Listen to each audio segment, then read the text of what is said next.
A Brexiter has urged French and German companies to blame Michel Barnier for the disruption over trade following Britain's departure from the EU. Back in December, Prime Minister Boris Johnson and the bloc signed a trade deal that was based on zero tariffs on most goods. However, trade has been disrupted by steep shipping costs, transportation delays as well as stricter customs requirements at the border.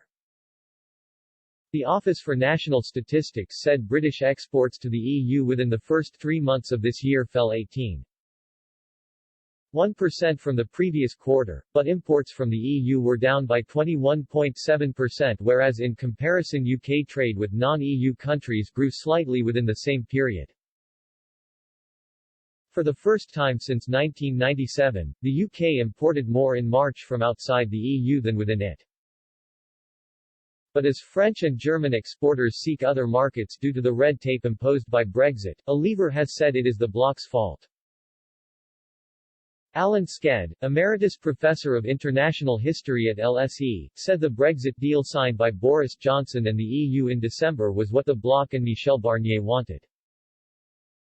He tweeted, "Those in favour of Brexit willed Britain's exit from the EU but not the terms.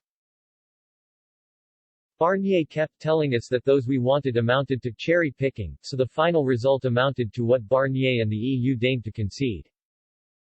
Now the French and Germans complain. Blame Barnier." Earlier this week, German company Heller, who specializes in making crankshaft machines to mill engines, claimed it takes twice the time to deliver goods to its UK factory in Redditch.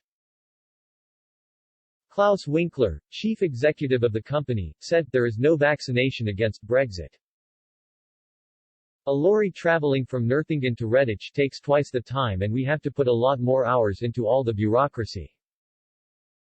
It is quite cumbersome, we had to increase the stock levels and have maintained them because it hasn't improved." Paul Mazer, from Germany's main industry association BDI, said smaller companies cannot cope and will not continue to serve this market. He said, "Some of them have said they just can't cope with this anymore, so they won't continue to serve this market."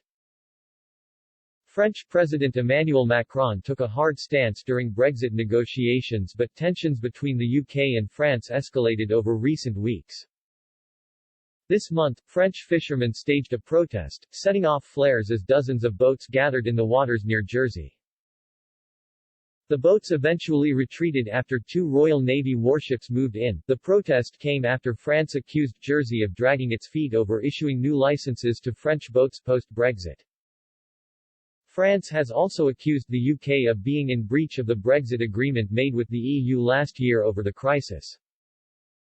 French fishermen have continued to claim the British dependency of Jersey imposed unfair restrictions on the waters which they could fish in. Earlier this week, Michael Gove said UK officials are working to resolve the matter with French counterparts. He said, "I know George Eustace and Lord Frost have been having conversations with French and EU counterparts to de-escalate the situation." French government spokesman Gabriel Attal previously said the frustration with the UK was not limited to France. The diplomat said, "It's not just France and it's not just fishing. Britain must fully apply the agreements it signed up to, which is not the case right now." Quote,